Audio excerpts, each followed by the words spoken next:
Hello welcome to signature IAS academy. ఇవాళ 27th November ఇవాళ Hindu news paper నుంచి civil services examination point of వ్యూలో importance ఉన్నటువంటి topics ఇప్పుడు మనం డిస్కస్ చేస్తాము. ఇవాళ న్యూస్ పేపర్లో ఒక మేజర్ డెవలప్మెంట్ ఉంది, అది ఆల్ ఇండియా జ్యుడిషియల్ సర్వీస్కి సంబంధించింది. 26th నవంబర్ని మనము కాన్స్టిట్యూషన్ డేగా అబ్జర్వ్ చేస్తాము. ఈ 26th నవంబర్ కాన్స్టిట్యూషన్ డే సందర్భంగా సుప్రీంకోర్టు ఆర్గనైజ్ చేసినటువంటి ఒక ప్రోగ్రాంలో ప్రెసిడెంట్ ఆఫ్ ఇండియా తన ప్రసంగంలో కొన్ని కీలకమైన వ్యాఖ్యలు చేశారు. అది ఆల్ ఇండియా జ్యుడిషియల్ సర్వీస్ ఏర్పాటుకి సంబంధించి. మనకి Indian administrative service IAS, Indian police service, అట్లాగే ఇండియన్ ఫారెస్ట్ సర్వీస్, ఇలా ఆల్ ఇండియా సర్వీసెస్ ఏ విధంగా అయితే ఉన్నాయో ఇదే తరహాలో జ్యుడిషియరీకి సంబంధించి కూడా ఒక ఆల్ ఇండియా సర్వీస్ని క్రియేట్ చేయాలి అనేటువంటి ప్రతిపాదన చాలా కాలంగా ఉంది.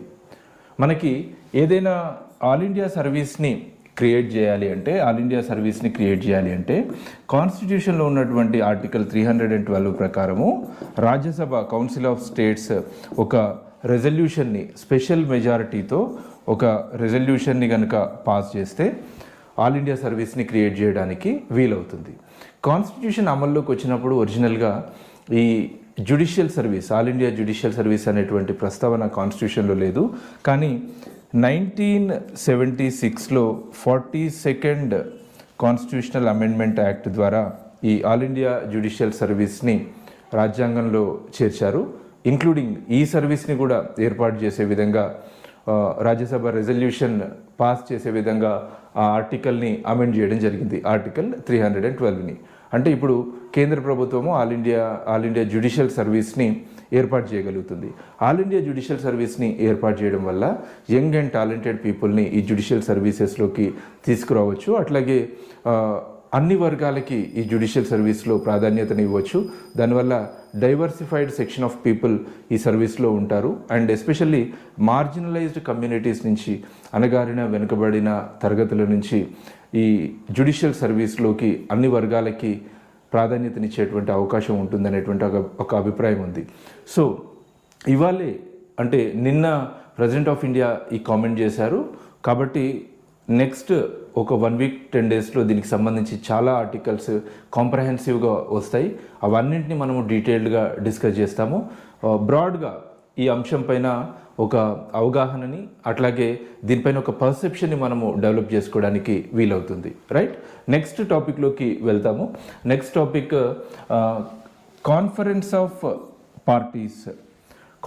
ఆఫ్ పార్టీస్ ఈసారి యుఏఈ, యునైటెడ్ అరబ్ ఎమిరేట్స్లో జరుగుతుంది.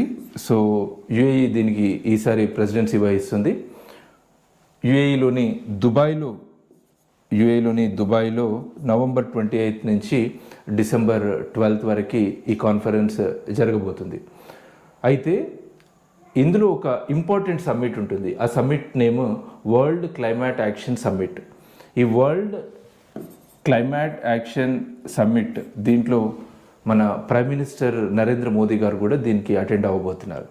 సో ప్రపంచవ్యాప్తంగా దేశాలు కార్బన్ ఎమిషన్స్ని తగ్గించడానికి ఎలాంటి చర్యలు తీసుకుంటున్నాయి, ఈ క్లైమేట్కి హాని కలిగించేటువంటి అంశాలపైన ఫైట్కి ఎలాంటి చర్యలను తీసుకోబోతున్నాయి, ఇవన్నింటికి సంబంధించినటువంటి చర్చలు ఎక్కడ జరుగుతాయి.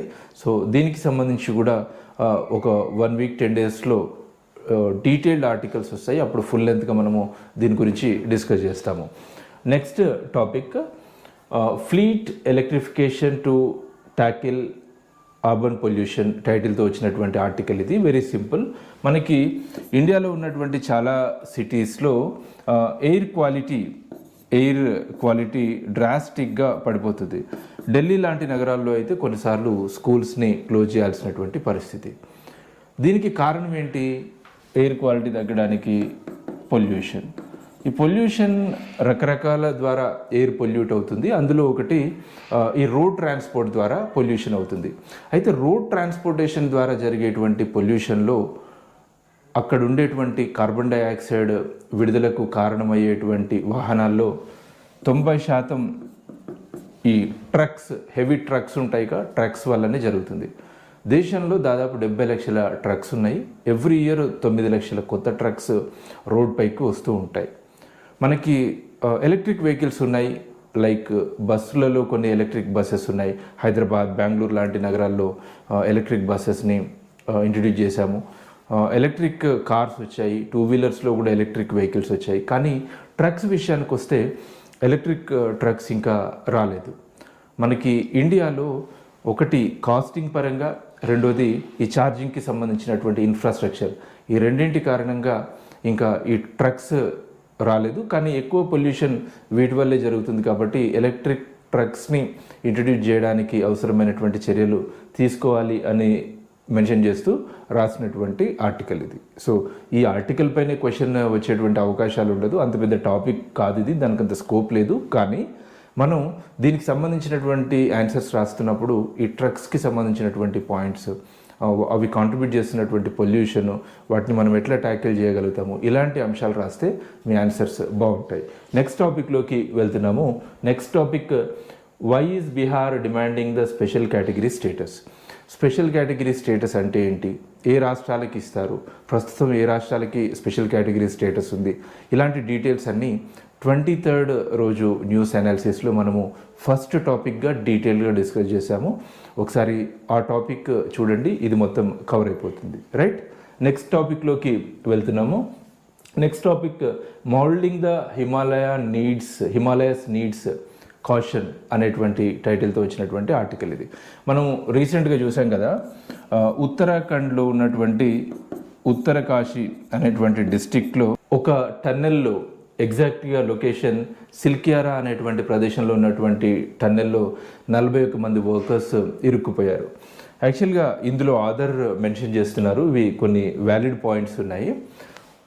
ఫస్ట్ థింగ్ ఏంటంటే, హిమాలయాలో లాట్ ఆఫ్ ఇన్ఫ్రా డెవలప్మెంట్ జరుగుతుంది. ఫర్ ఎగ్జాంపుల్ ఇప్పుడు ఈ టన్నెల్ రిలేటెడ్ది చూస్తే, చార్ధామ్ యాత్రకి సంబంధించినటువంటి కనెక్టివిటీని పెంచడంలో భాగంగా గంగోత్రి, యమునోత్రి, బద్రీనాథ్, కేదార్నాథ్, ఈ చార్ధామ్ యాత్రకి సంబంధించినటువంటి కనెక్టివిటీని పెంచడంలో భాగంగా రోడ్ వేస్ ఏర్పాటు చేస్తున్నారు. అందులో కొన్ని టన్నెల్స్ కూడా ఉన్నాయన్నమాట. అయితే ఆథర్ చెప్తుంది ఏంటంటే, హిమాలయన్ రేంజెస్ అవి యంగెస్ట్ మౌంటైన్స్ అన్నమాట. సో ఈ యంగెస్ట్ మౌంటైన్స్ అవ్వడం వల్ల అవి ఇంకా ఫార్మేటివ్ స్టేజ్లోనే ఉన్నాయి, ఇంకా సెస్మిక్ యాక్టివిటీ ఎప్పుడు జరుగుతూనే ఉంటుంది. ఇలాంటి టైంలో ఇలాంటి ఇన్ఫ్రా ప్రాజెక్ట్స్ చేపడుతున్నప్పుడు వాటికి సంబంధించినటువంటి క్యారింగ్ కెపాసిటీని సరిగా అంచనా వేయాలి. క్యారింగ్ కెపాసిటీకి అనుగుణంగానే ఈ డెవలప్మెంట్ ప్రాజెక్ట్స్ ఉండాలి. Point number 1. Number 2, environment impact అసెస్మెంట్ని పరిగణలోకి తీసుకోవాలి. ఆ తర్వాత ఇలాంటి ప్రాజెక్ట్స్ చేపడుతున్నప్పుడు లోకల్స్తో చర్చలు జరపాలి, వాళ్ళ ఒపీనియన్స్ తీసుకోవాలి, ఎక్స్పర్ట్స్ మానిటర్ చేస్తున్నప్పుడు ఇలాంటి వర్క్స్ జరగాలి అని మెన్షన్ చేస్తూ రాసినటువంటి ఆర్టికల్ ఇది. రైట్, నెక్స్ట్ టాపిక్లోకి వెళ్తాము. హిందూ న్యూస్ పేపర్లో వచ్చినటువంటి ఇమేజ్ ఇది. ఈ శాటిలైట్ ఇమేజ్ దేనికి సంబంధించింది అంటే, అంటార్క్టికాలోని ఒక ఐస్బర్గ్కి సంబంధించినటువంటి, ఈ ఐస్బర్గ్ నేమ్ A23A అనేటువంటి ఐస్బర్గ్కి సంబంధించింది. దీని సైజు న్యూయార్క్ నగరంతో పోలిసినప్పుడు 3 రెట్లు ఎక్కువగా ఉంటుందంట.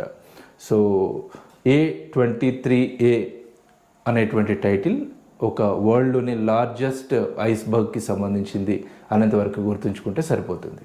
ఇది వాళ్ళ Hindu paper explanation. Next day మళ్ళీ కలుద్దాము. Thank you.